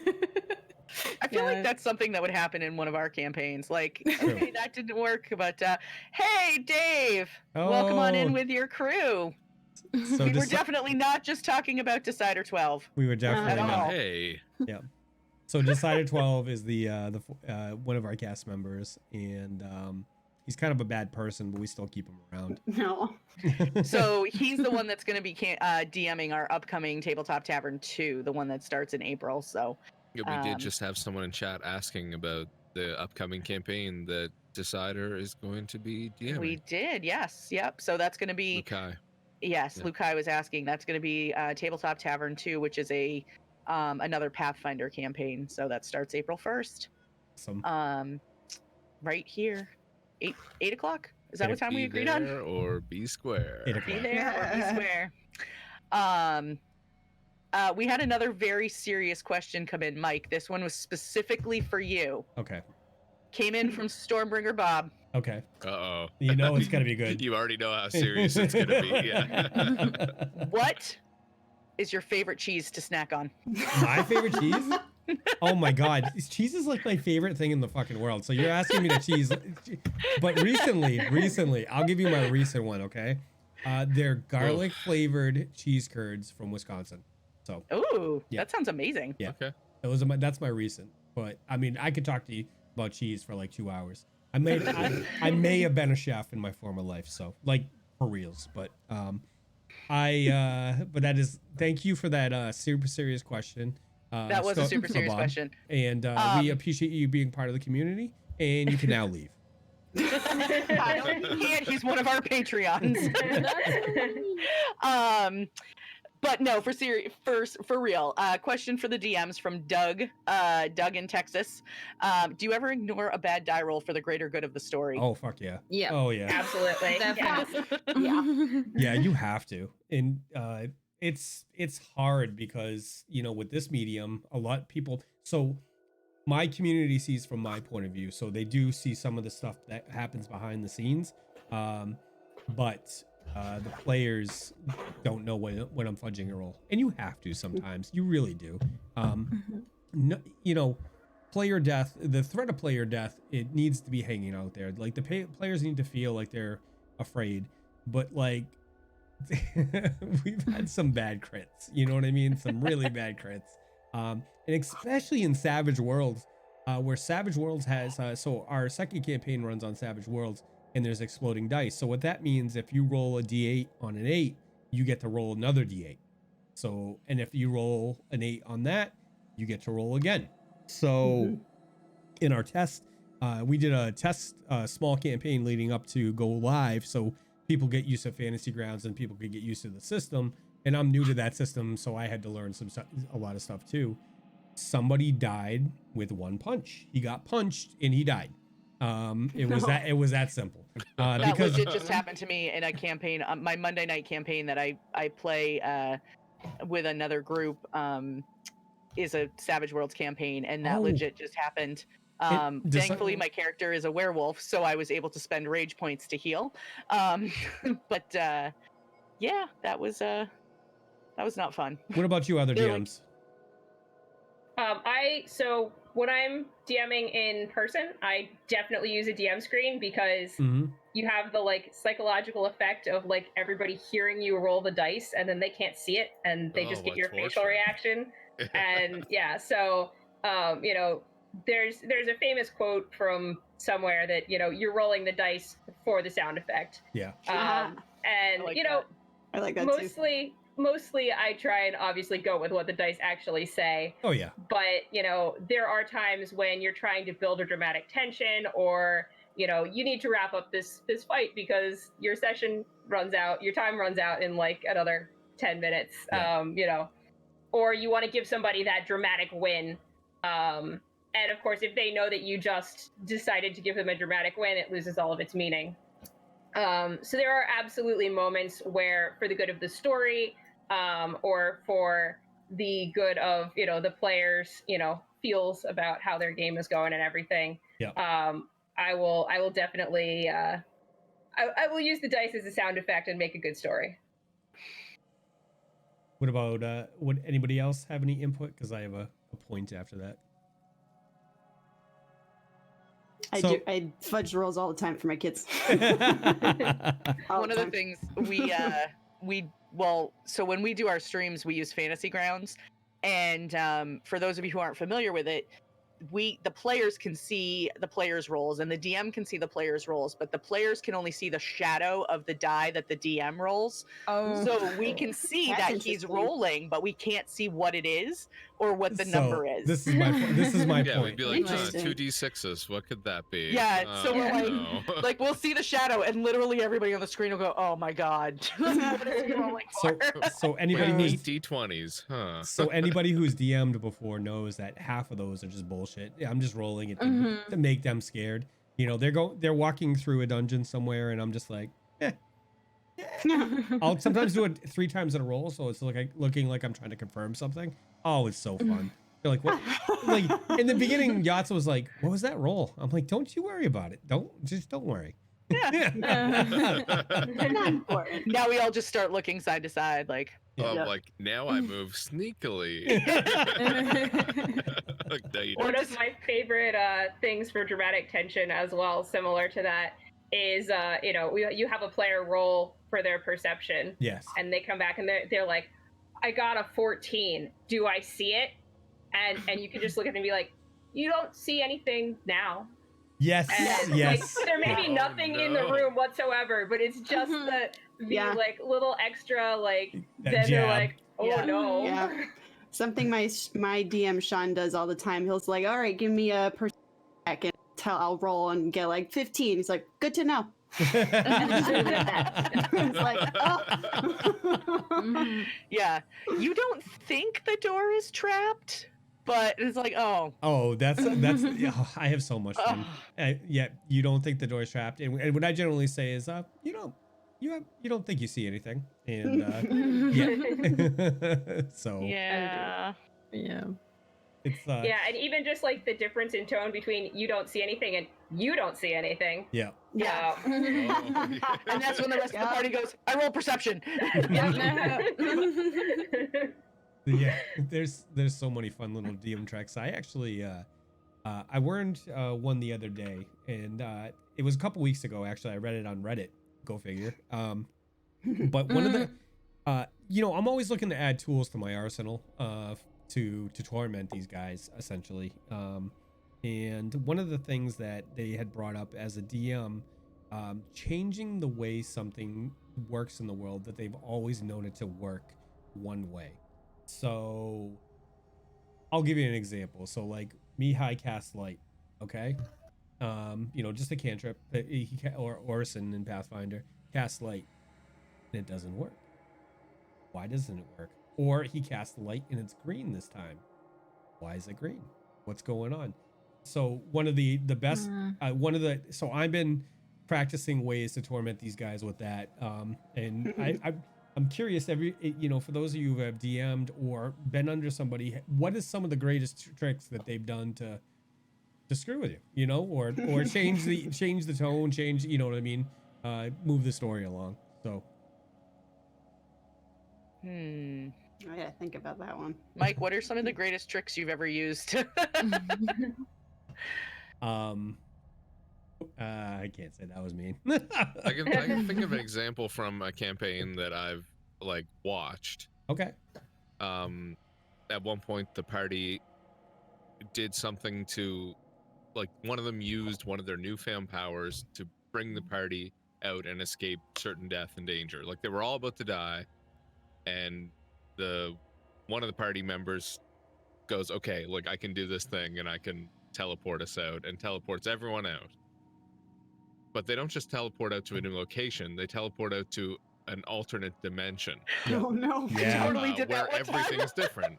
And then it's interesting because it starts this offshoot, side quest where they're trying to work their way back to their, original universe or realm. Yep. But the NPCs that they were interacting with before that were helping them have no idea who they are, or have a totally different disposition to them, or you know what I mean? It really saving their lives turned the whole campaign on its head, which I thought was brilliant, because the DM was probably planning that for a while. Yep. Go ahead and use it. Oh, I can't wait until you use it. I absolutely did that one time. It was one of my very early campaigns when I was playing, and in an effort to try to save my party from a super dire situation. It was one of those, everybody's, all the spells were gone and people were dying, on the cusp of dying and all that stuff. And so my character just goes, I cast plane shift. Yep, that happened. And so we ended up same kind of thing. We had to end up in an alternate plane, and we had no idea where we were, and we were just dumbly lucky that we could even breathe. So yeah, that was a thing. Dr. Dune just brought up a really good point. He said sometimes all you got to do is to do a monster is flip its resistance and the vulnerabilities to make things interesting. So think about a zombie that was, weak to cold and immune to fire damage. That's a great point, Doc. Yeah, And I now it's- definitely have a few players who like they're so familiar with Yeah. 5th edition that they know the stat blocks. Yeah. Yeah. And so you start describing something, they're like, all right, this is what we're gonna do. And just that little extra this doesn't work the way you were expecting it makes them, have to think on their feet a little bit more and They're like, makes what? it a much more exciting game. They're like, what? Fire doesn't hurt a zombie? Why didn't that work? Yeah. Yeah, and that's a great point, Doc. Is because it does stop people from metagaming, and like, and I know some people they just out and out metagame, but some things it's hard to separate yourself, like a zombie. Like that's the perfect example: zombie and a fire, or a vampire and a steak. You know what I mean? Or daylight. You know what I mean? Like, it's just inherently part of your knowledge, but keeping that separate, Oh. Yeah, that can really be a challenge sometimes. Yeah. Especially for experienced players. Yeah, absolutely. Yeah. I saw that in the chat. Doug in Texas said back in the day our DM would ask us what the order was. Sean does that too, quite often. And I start freaking out as soon as, oh my God, what's going to happen? Do I want to be in the front? Do I want to be in the back? Yeah, because he always mixes it up. Sometimes it comes from the side, sometimes it comes to the front, and sometimes it's in the back. You never know. Yeah. Sometimes it drops down from the ceiling and then it doesn't matter. Yep. Yeah. Well, and it's funny for me because like I said, in Tabletop Tavern, Eda Bricks is a halfling rogue. So it's like, well, she should be in the front so she can look for traps, but she's also small and a little bit squishy, so she maybe shouldn't be in the front. And so I try to, I end up basing it a lot on, where are we? Like, what's the surrounding area? If we're in a dungeon or, a fortress or something like that, then I might be more likely to go in the front because there's more likely to be traps that I should be looking for, as opposed to we're in the middle of the woods. I'm going to stay in the middle. Optimus Prime Optimus Subprime Mortgage had a great question. He too said, "What's your favorite house rule that you've either made or experienced?" Yeah. Rule of cool is my favorite one, and Sean uses that all the time. My favorite one was when my ranger had gotten shot in the back with an arrow, and then I was really down to I was out of arrows, so I was like, all right, Sean, can I rip the arrow out of my back and use that to fire back at the person that just shot me? He was like, you know what, and take a D8 inspiration because that's cool. So I loved that. I like a lot the one that is like, I know a guy. I don't know if you've heard about that. Yeah. And, basically just I feel it also helps a lot with the players to apport something, like to give something to the story, because I feel like I'm always the one that is coming up with everything and they're like just there trying to amuse me instead of actually what is it? I don't know that one. I'm sorry. Oh, it's okay. So basically you can say like in the middle of a game, if you need an information of something or anything, you can like summon, let's call it an NPC, and if you have like a good reason to know somebody that would be an expert on arcana, an expert on the holy grail, that's the one that you're trying to find, etc. If you have a good reason, like from your character, your background, I can like come up with an NPC that will help the party with whatever they need. Yeah, and that makes sense. That's awesome. Yeah. And I feel that helps a lot, to help the players also contribute with the story. Right.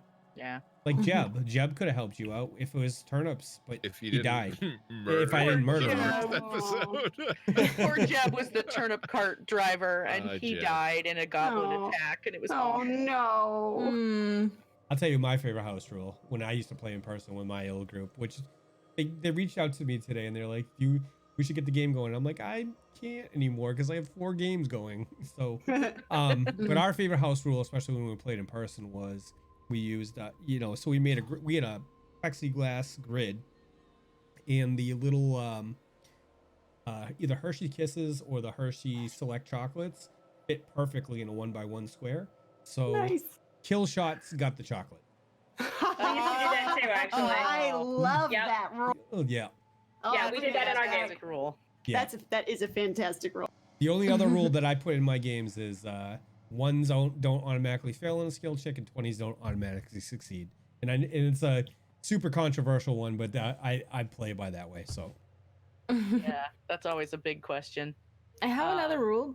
Yeah. That is not exactly like in game. It's more like if you want something to happen, you can like tell me, like just don't tell the other players and we can make it happen. I used to in my games at home, we would do that where you know, we would either tell the DM like, hey, during this point that we were resting, you know, if it's like in between sessions or something like that, can we do a one shot with my character where I might go off and do this during, you know, a rest period or something like that. Or you know, hey, can I do this when we go to the merchant, you know, just slide the DM a note like while we're shopping or something, like, hey, I want to do this, but I don't want the rest of the party to know that I'm doing this. So we would do something like that too. I have another one too. Of course you do. First person that looked at their phone bought pizza for the group. Nice. Solid rule. Nice. That's a good rule. Yeah. Yep. So my one of my house rules that we play with is, and this is we kind of skew this to be fun rather than horrible. Yep. Is that if you crit fail, you're hitting somebody. Oh yeah. And like we'll roll at random to see like who's in the vicinity who might be getting hit by that attack. So you might hit yourself, you might hit your buddy next to you, you might hit the random NPC that you're trying to protect. Oh no. But if you crit fail, you're going to hit something and you're gonna roll damage for it. Oh no. So that's a great rule. I'm gonna let Luna tell her about our favorite crit fail throughout the whole campaign so far. It's 31 episodes, 32 episodes, and we had one crit fail in particular that is quite phenomenal. So I'm gonna let Luna tell that. Oh gosh. So we were in the basement of a glassworks, and we're fighting a human and a whole slew. Sorry about that. We were fighting a whole slew of goblins and this human, and oh my gosh. So what happened? The human went to attack Gunner, our barbarian, wasn't it? Yep. And failed epically and punched himself in the groin. Using using a fumble table. This was legit what happened. Oh my god. So he punched himself in the groin, giving himself so just to give a little back here, Shanley, the character was a rogue monk hybrid. So he punches himself in the groin, giving himself a quarter movement speed for 6 rounds as a monk in rogue. So he had no ability to get out of that engagement, and then the next round he got stunned for 4 rounds.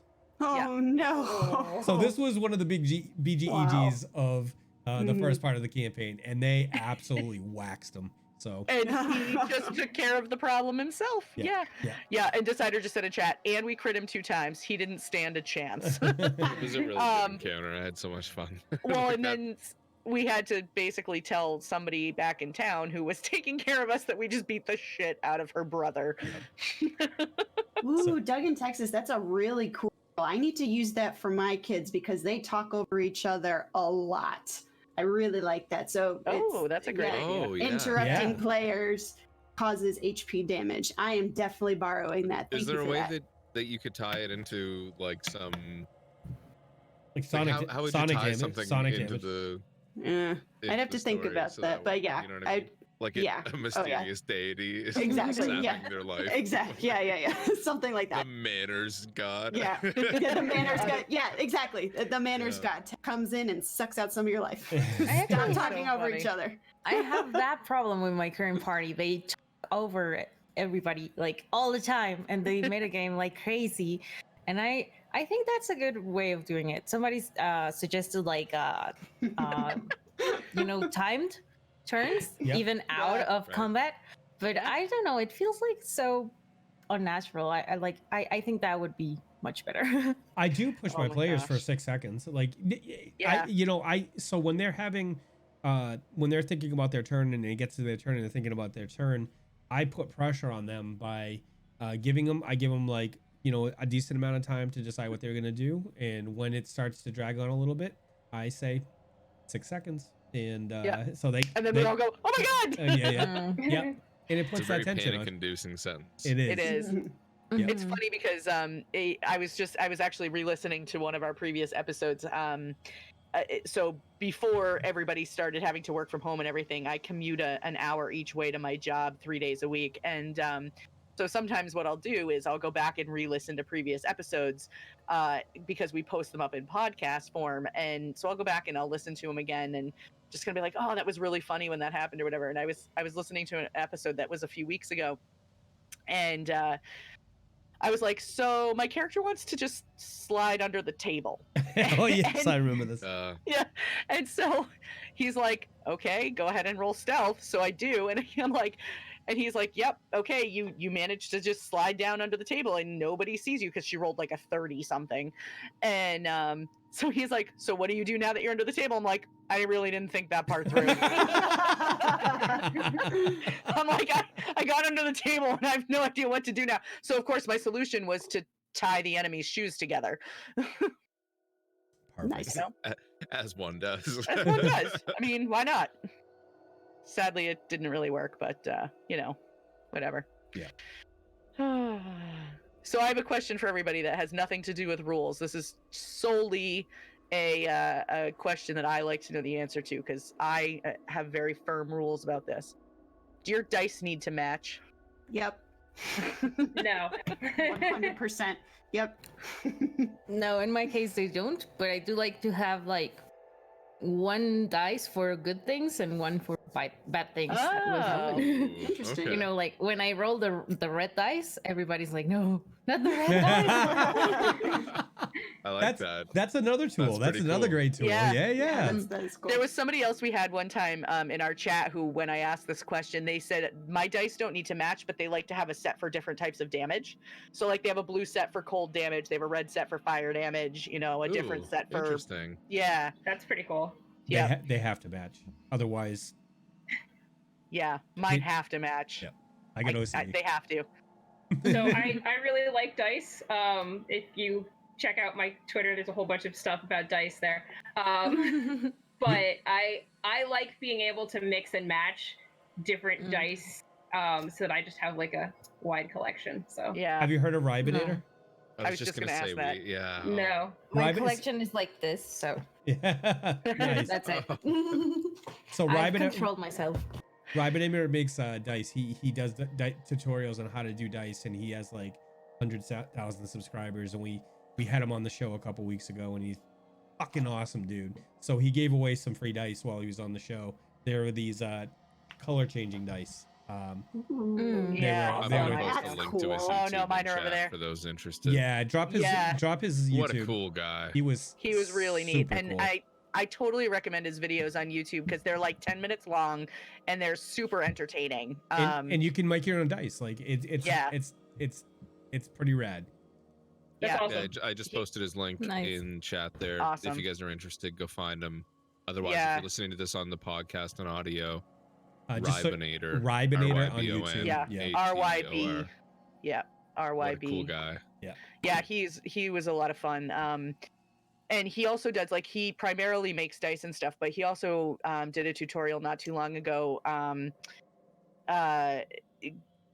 going back to the paper crafts. Actually, what he did was he printed out like tokens, like enemy tokens, and he used like glass cabochons over them to make enemy tokens to put on player maps. Yep. So rather than having to have a mini for everything, it was the super simple way to have an enemy token on your map, but not have to spend $1 bazillion on collecting them. So Yeah.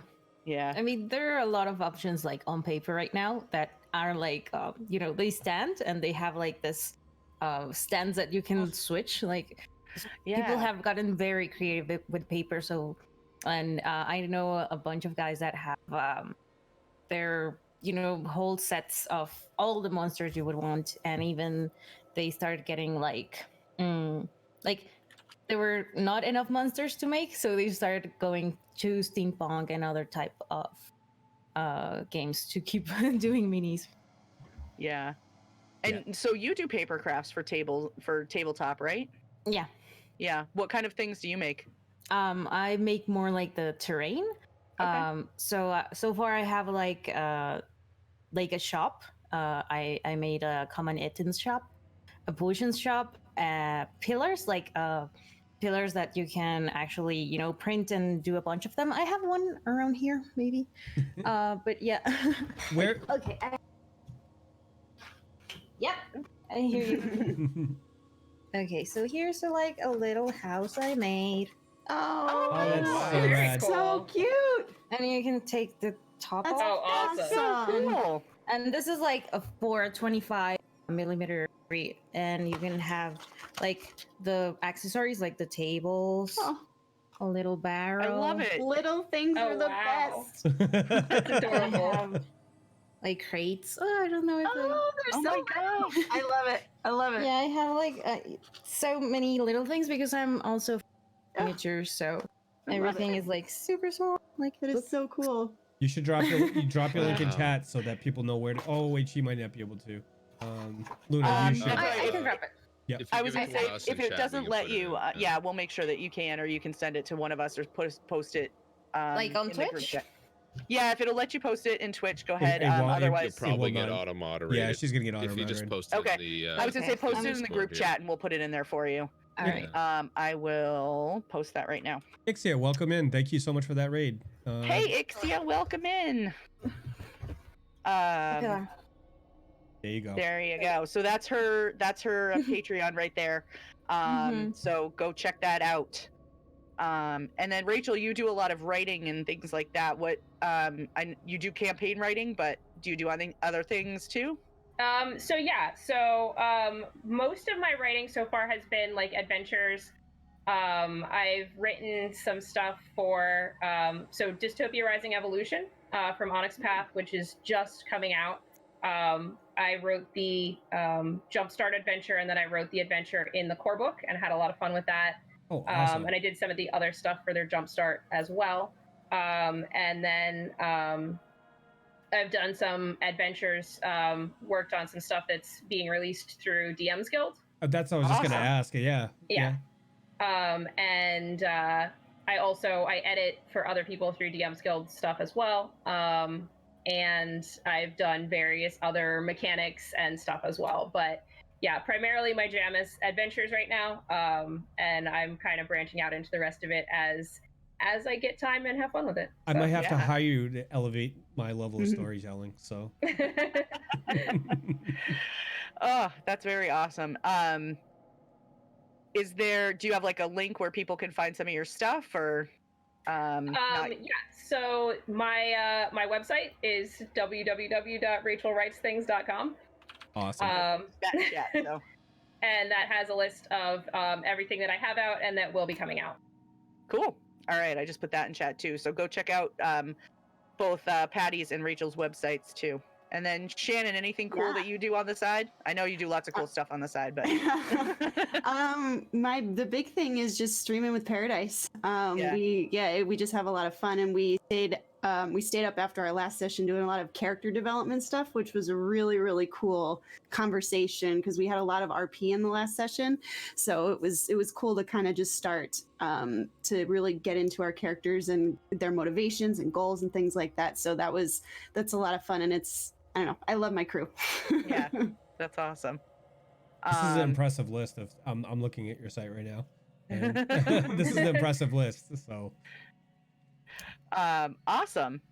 Trying to think. I don't know if anybody else has any other questions they want to put out there to anybody, or because we're coming up on that time. So Yeah, this one's kind of we can run through this one quickly, but I think everyone can kind of relate to this one. But I had someone message me watching a female community member watching, and I'm sure like I can totally relate to this as well. But she said, I'm just scrolling up to see if I can find it. Oh, it was. I'm sorry. I should have prepared myself now. Way to go, Yachts. that's okay. Yeah. He said something along the lines of getting into D&D when I was young felt like contraband or underage drinking. Did you guys experience that at all? Like, Oh, was my- there I a see, social I've- stigma? Mike, I know you were around for Satanic Panic, type yeah. of thing, I right? fucking love it. Love it. But was there a social stigma? What Oh, yeah. was D&D groups like outcast when you were younger? Like, you know what I mean? Did it feel like you were, It well, did. like she says, like I had contraband or underage Yeah. drinking or like doing something she, you know, would be frowned upon, I guess. Yeah. But So we definitely like I said, my brother and his friends kind of got me into it, but we definitely had to like sell it to our parents as, you know, this is Yeah. not going to like make us evil people. It's amazing But you had to go through that effort, right? yeah, but even like beyond that, there definitely was kind of a social stigma of like, you know, how like the rest of our, you know, classmates or whatever were gonna look at us. So we were always like, we have this thing that we're gonna go play games and just go do our own thing and not really talk to other people about it when we were younger. So One of I made a merch for us that was based on the Satanic Panic stuff. I'll drop a Yeah. link in So chat. cool. It's so you guys can see it because like I find Yeah, that you whole, showed that to me the other day. It was great. Yeah. I just find that whole era of time ridiculous with it was just absolutely silly, but it is what it is. Yeah, I was a fairly latecomer to getting into TTRPGs in general and gaming in general. Really, I didn't start until my early 20s. I just grew up, you know, in a house where gaming was not a thing. You know, I had a Super Nintendo and we had 3 games for it. Granted, two of them were probably 2 of the hardest games ever on the Super Nintendo because we had Super Mario World, Aladdin, and The Lion King. And it was funny because I'd forgotten how challenging those were until Firesmith, who was in our chat, was replaying The Lion King the other day on his stream, and I was watching and I'm like, God, I forgot that game was so hard, you know. But yeah, so I sort of missed out on a lot of that. But my parents still don't understand like the concept behind it. Like, you know, they're like, you sit at a table and you what? You know? Yeah. So yeah. But again, I was explaining earlier, they're in their 60s now, so I don't explain it to them in too much detail anymore. Sure. I think the barrier for me when I was younger was confidence. I was always afraid that I was going to be like judged for making a decision or that I was going to get laughed at. And even though I didn't really know, like, I didn't know about TTRPGs when I was younger, that was still something that I struggled with a lot growing up. And when I started playing D&D, that was a big thing in my head. I was like, oh my God, people are going to laugh at me, but that's the point. Like, it's better if people do, you know? Right. And Yeah. and I've been so lucky to be a part of tables that are so welcoming and it's just and inclusive and encouraging. So that just got easier with time, and now we just do all the ridiculous things. Awesome. All right. Well, one question that came in, we had somebody, one of our regular channel viewers, came in and dropped a few channel points. I don't know if you saw that I did. come in at all, Mike. He was curious what we thought of the names of the armor and the weapon that he named. We have now the plate armor of intimidating abs. Yes. And I'm not. I'm probably gonna butcher this. I'm not sure if it's Iram or Iram's can of whoop ass. Both stellar. Yeah, I thought those were pretty funny. Awesome. Yeah. I like them, and we're gonna have to see how I can use them against the party. Just to be Iram is correct. Awesome. Okay. Thank you. Great. Well, we are just about at that time where we should start wrapping up. So I'm going to just go around the group. And if you want to, again, just tell us who you are and where we can find you, social media or websites or both. And a little just what, you know, if you stream, where we can find you there too. So let's see. I'm going to start with Yachts this time. Hey everyone, I'm Yachts Twitch, Scott, the Canadian, because that's what everyone calls me. The best place to find me these days is probably on Twitter or in the How I Nerd Discord. I'm pretty active there. I suppose I'm not super active on Twitter as in putting out my own content, but I'm always lurking. So message me. I'll see it. I'm always lurking. You're stealing my line, yachts. But you will find me on Twitch occasionally. I used to stream nearly every day, every second day kind of thing. But life has been hectic. And I have a very pregnant wife. And things are changing around this house. Okay.